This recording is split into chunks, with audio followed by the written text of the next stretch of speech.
नमस्कार, बहुत बहुत स्वागत है आपका हमारे इस खास कार्यक्रम में। सबसे पहले हम आपको इस अनूठी पहल का हिस्सा बनने के लिए धन्यवाद देना चाहते हैं, जो कोविड-19 वैक्सीनेशन और सामान्य हो रहे नए हालात में रहने के संबंध में लोगों में बढ़ रही चिंता और सवालों को दूर करने का प्रयास करती है।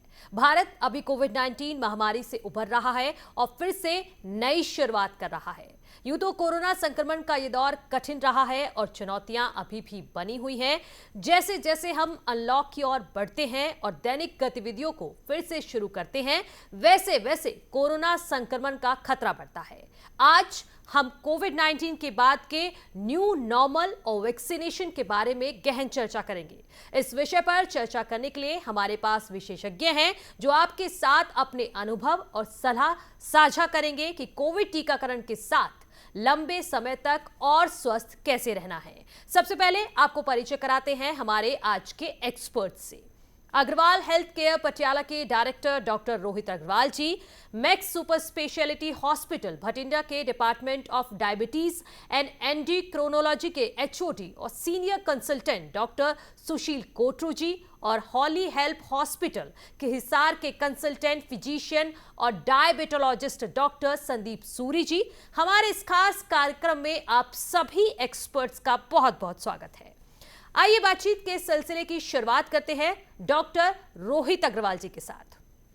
डॉक्टर साहब, इस समय भारत में दो वैक्सीन हैं, कोविशील्ड और कोवैक्सीन। अगर हम टेक्नोलॉजी और मोड ऑफ एक्शन के नजरिए से बात करें तो ये दोनों वैक्सीन एक दूसरे से किस तरह अलग हैं? जैसे कि हम जानते हैं कि भारतवर्ष में दो तरह की वैक्सीन उपलब्ध हैं।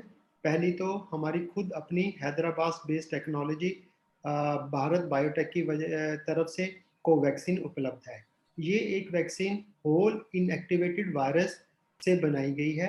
मतलब कि ये एक कोरोना वायरस है जिसको बहुत तरीके से, जिसको कहते हैं कि हमने उसको बहुत ही नरम कर दिया, या उसकी जो हानि पहुँचाने की शक्ति है वो बिल्कुल ख़त्म कर दी गई है।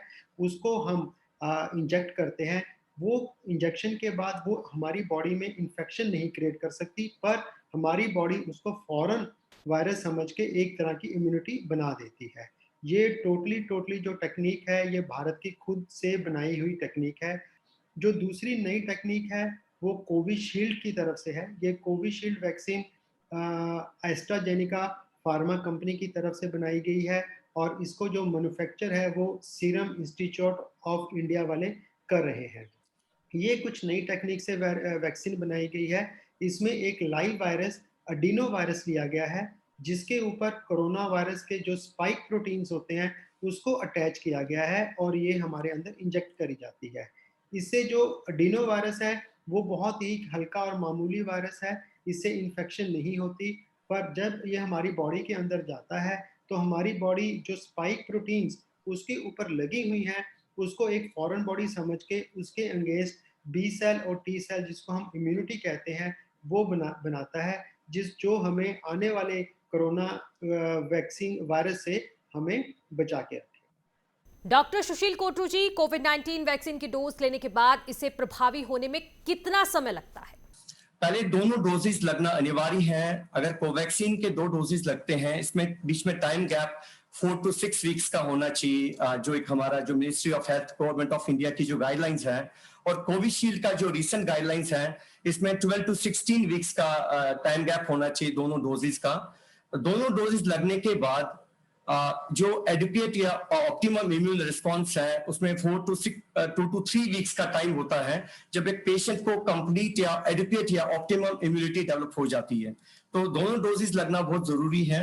सेकंड डोज लगने के बाद 2 to 3 वीक्स के बाद प्रॉपर इम्यूनिटी पेशेंट में डेवलप हो जाती है या ऑप्टिमम इम्यूनिटी डेवलप हो जाती है।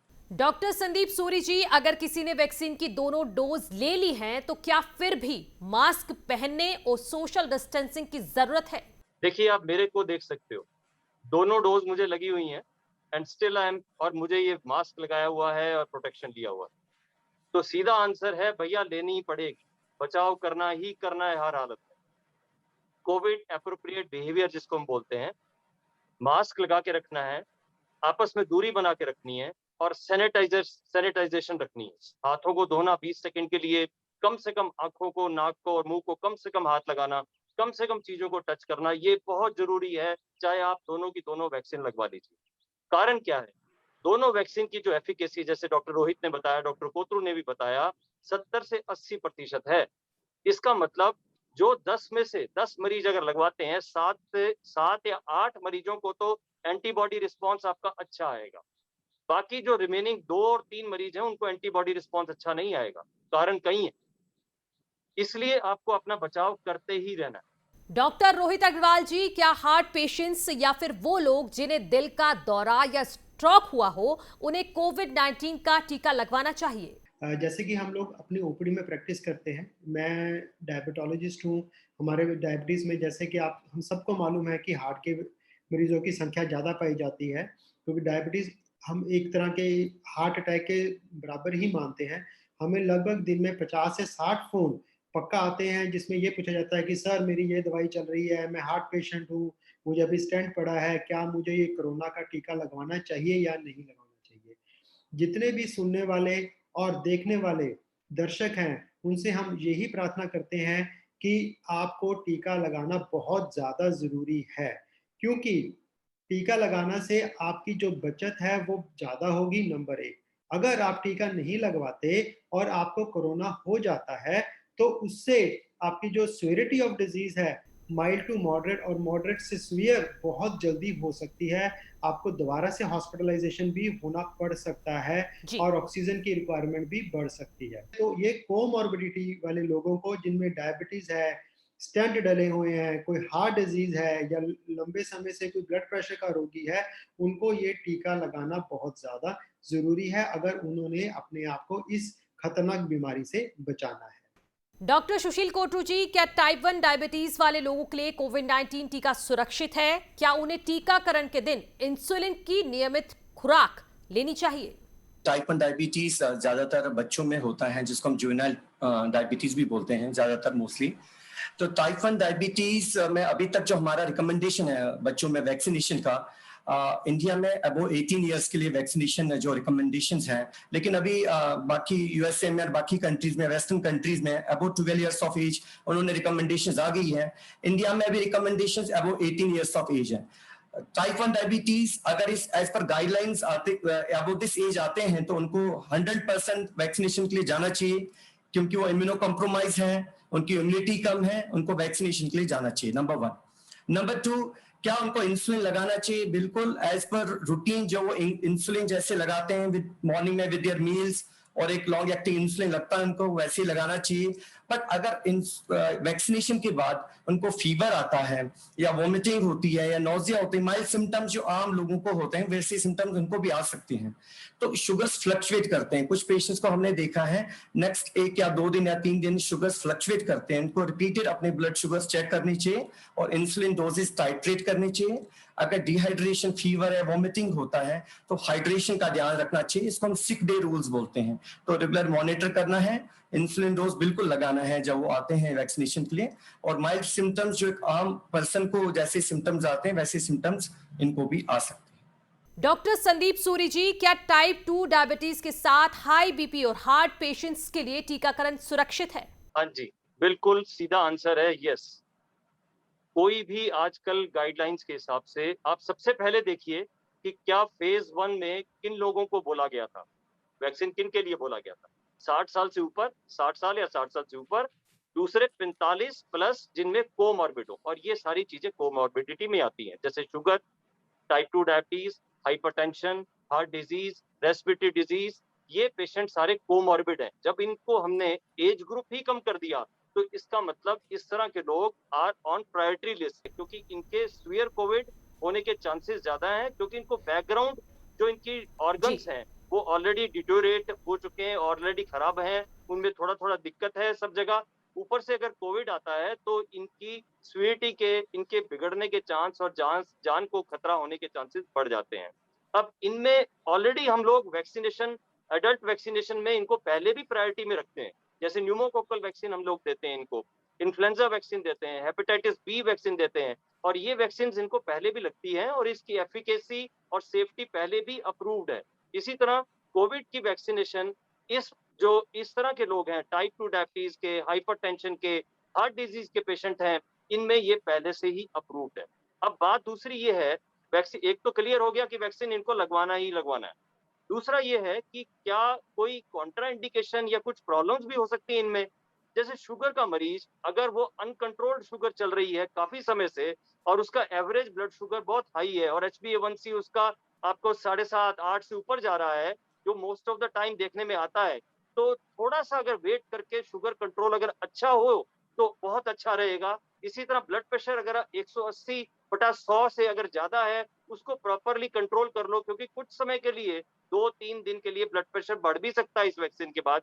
इसी तरह हार्ट डिजीज के मरीज, अगर किन में एक्टिव अरिथमिया है, धड़कन की दिक्कत ज्यादा है और जो एंटीकोगुलेंट्स वारफरिन या एसिट्रोम पे हैं, जो खून पतला करने की दवाइयां हैं, और या फिर हार्ट फेलियर के पेशेंट हैं जिनमें आपको सांस चढ़ता है लेटने पे भी, ऐसे पेशेंट को, या पैरों पे सूजन है, या जिनको हार्ट अटैक अभी ताजा ताजा हुआ है, या अधरंग जिनको ताजा ताजा हुआ है, मींस लेस देन 1 मंथ, ऐसे पेशेंट्स को पहले डॉक्टरी सलाह अच्छे से लेनी पड़ती है और उसके हिसाब से ही वैक्सीन लगवाना चाहिए। लेकिन वैक्सीनेशन और always it is yes for vaccination. फिलहाल हम रुकेंगे एक छोटे से ब्रेक के लिए। डॉक्टर रोहित अग्रवाल जी, डॉक्टर सुशील कोटरू जी और डॉक्टर संदीप सूरी जी कार्यक्रम में हमारे साथ जुड़कर आपने कोविड-19 वैक्सीनेशन और सामान्य हो रहे नए हालात में रहने से संबंधित विभिन्न बिंदुओं पर जानकारी दी और कोविड टीकाकरण के साथ लंबे समय तक और स्वस्थ कैसे रहना है के बारे में सुझाव दिए। इसके लिए आपका बहुत बहुत धन्यवाद। आपके साथ बातचीत का यह सिलसिला जारी रहेगा। मिलते हैं एक छोटे से ब्रेक के बाद।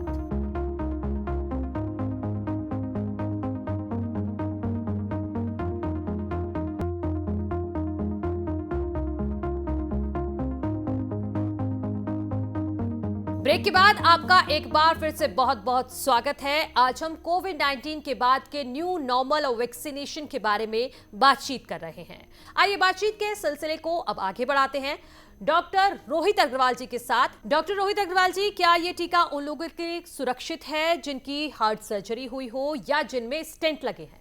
बिल्कुल, एक ही लफ्ज में इसका आंसर है यस। बिल्कुल, ये टीका उन सब लोगों के लिए ज़रूरी है जिनकी अभी अभी कोई सर्जरी हुई है, हार्ट की सर्जरी हुई है या उनके हृदय में कोई स्टेंट प्लेसमेंट हुई है। पर इन लोगों में एक ही चीज़ का ध्यान रखना सबसे ज़्यादा ज़रूरी ये है कि कोई वो ब्लड थिनर्स पे हैं या नहीं, यानी कि खून पतले करने वाली गोलियां खा रहे हैं या नहीं।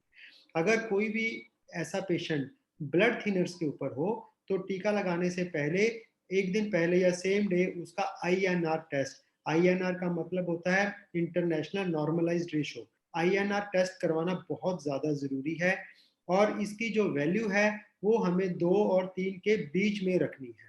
अगर ये INR का लेवल 3 से ज़्यादा है और या 2 से कम है तो उस समय हम लोग पेशेंट को यही सलाह देंगे कि वो अपने डॉक्टर, चाहे वो हार्ट के डॉक्टर हैं, चाहे वो डायबिटीज़ के हैं, उनसे एक बारी मिलके अपनी जो खून पतले वाली या ब्लड थिनर्स हैं उसकी डोज को सेट करें ताकि INR बिटवीन 2 और 3 हो और ताकि उसके बाद वो अपना कोवैक्सीन या कोविशील्ड जो भी वैक्सीन उपलब्ध है वो उसको ले सके।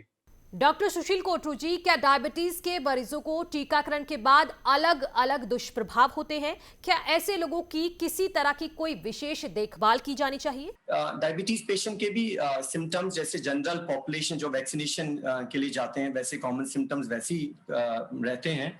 जो कॉमन सिम्टम्स हैं वही हेडेक, थोड़ा फीवर सा आना, चिल्स, ठंड सी लगना, body aches, muscle pains, joint aches, nausea जैसे उल्टी जैसा मन करना, कुछ को वॉमिटिंग्स भी हो सकती है, कुछ को डायरिया भी हो सकते हैं, कुछ सिम्टम्स, कुछ पेशेंट को ज्यादा सीरियस सिम्टम्स रहते हैं। तो बट ये सिम्टम्स कॉमन डायबिटीज पेशेंट्स में भी, जनरल पॉपुलेशन भी सेम रहते हैं। कुछ पेशेंट्स में हम देखते हैं, कुछ डायबिटीज पेशेंट्स में उनका शुगर थोड़ा 2-3 डेज के लिए बढ़ जाता है, या जैसे डॉक्टर साहब ने भी बताया, सूरी साहब ने, ब्लड प्रेशर थोड़े बढ़ना स्टार्ट हो जाते हैं।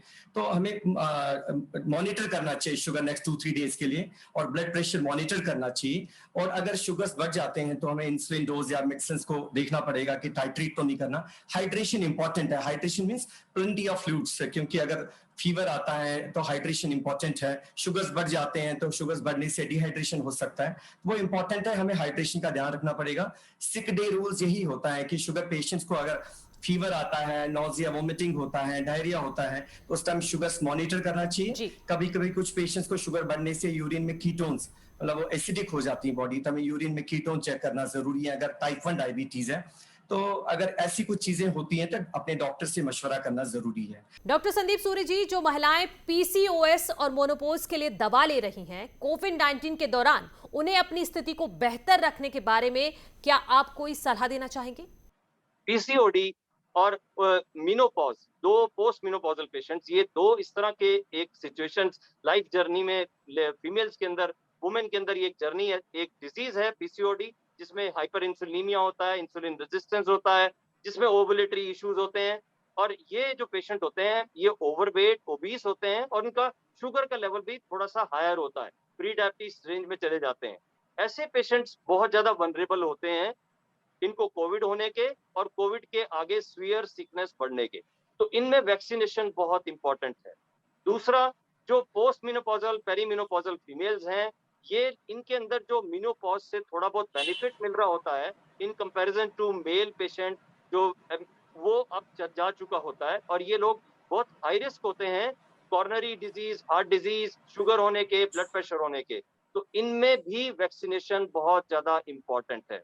सो ये एक बहुत सही समय है जब हम अपनी मेन रूट कॉज को देखें, अपनी हेल्थ को इंप्रूव करें, try to reduce weight, try to reduce अपना वेस्ट सर्कमफ्रेंस रिड्यूस करें, हेल्दी ईटिंग करें, फिजिकल एक्टिविटी बढ़ाएं, सिडेंटरिज्म को खत्म करें, एक्सरसाइज करें, और try to achieve proper wait.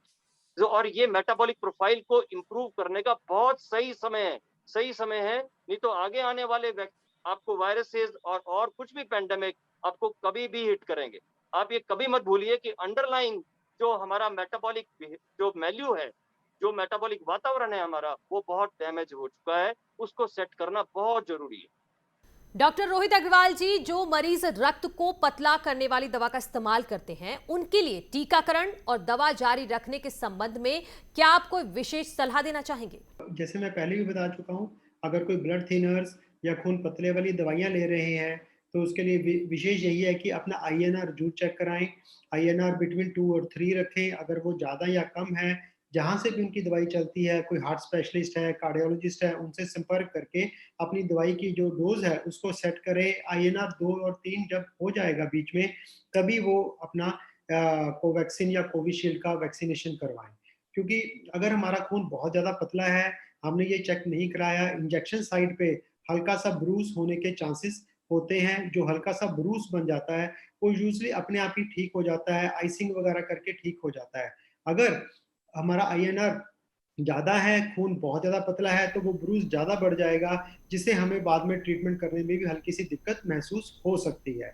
तो ये ब्रूस ना बने, वहाँ पे घाव ना हो, इसी के लिए मेन यही है कि अपना INR बिटवीन 2 और 3 रखें, स्पेशली वो पेशेंट्स जो ब्लड थिनर्स ले रहे हैं, और जब उनका INR 2 और 3 के बीच हो जाए तो अपना वो वैक्सीन तुरंत से तुरंत करवाएं। डॉक्टर सुशील कोटू जी, क्या टीकाकरण गर्भवती और स्तनपान कराने वाली महिलाओं के लिए सुरक्षित है? इसमें अभी बहुत ज्यादा कंट्रोवर्सी चल रही है कि पहले जो गाइडलाइंस थी government of India, ministry of health की, उसमें रिकमेंडेशंस नहीं थी कि प्रेगनेंसी और लैक्टेटिंग मदर्स या ब्रेस्ट फीडिंग मदर्स के लिए, क्योंकि हमारे पास डाटा नहीं था, स्टडीज नहीं थी, हमने स्टडी नहीं किया था लैक्टेटिंग मदर्स और प्रेग्नेंट लेडीज में।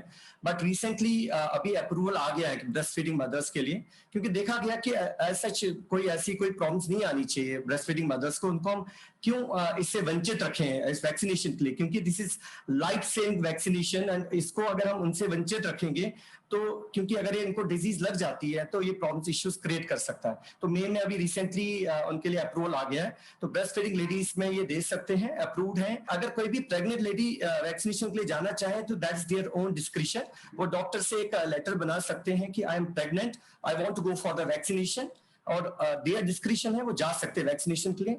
अगर थ्योरेटिकली देखें तो ऐसा कोई प्रॉब्लम्स नहीं आनी चाहिए।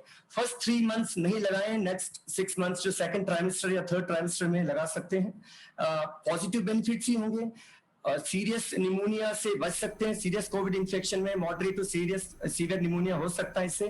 तो हम क्यों चाहेंगे कि उनका लाइफ रिस्क पे रहे। तो बहुत सारी गायनी एसोसिएशंस वो यही कह रही हैं कि वो एडुकेट कर रही है कि प्रेग्नेंट लेडीज को लगना चाहिए। For lactating mothers, breast feeding mothers, this is okay sign. Doctor Sandeep Suri ji, वो मरीज जो थायराइड की दवाई ले रहे हैं, कोविड-19 के इस दौर में ऐसे पेशेंट्स के डिजीज मैनेजमेंट के लिए आप क्या स्पेशल टिप्स देना चाहेंगे? तो थायराइड डिजीज का मैं बता रहा था कि दो तरह से हमारे पास पेशेंट आते हैं। एक हाइपोथायराइडिज्म होते हैं जिनमें थायराइड कम काम करता है, और एक हाइपरथायराइडिज्म होते हैं जो थायराइड ज्यादा काम करता है।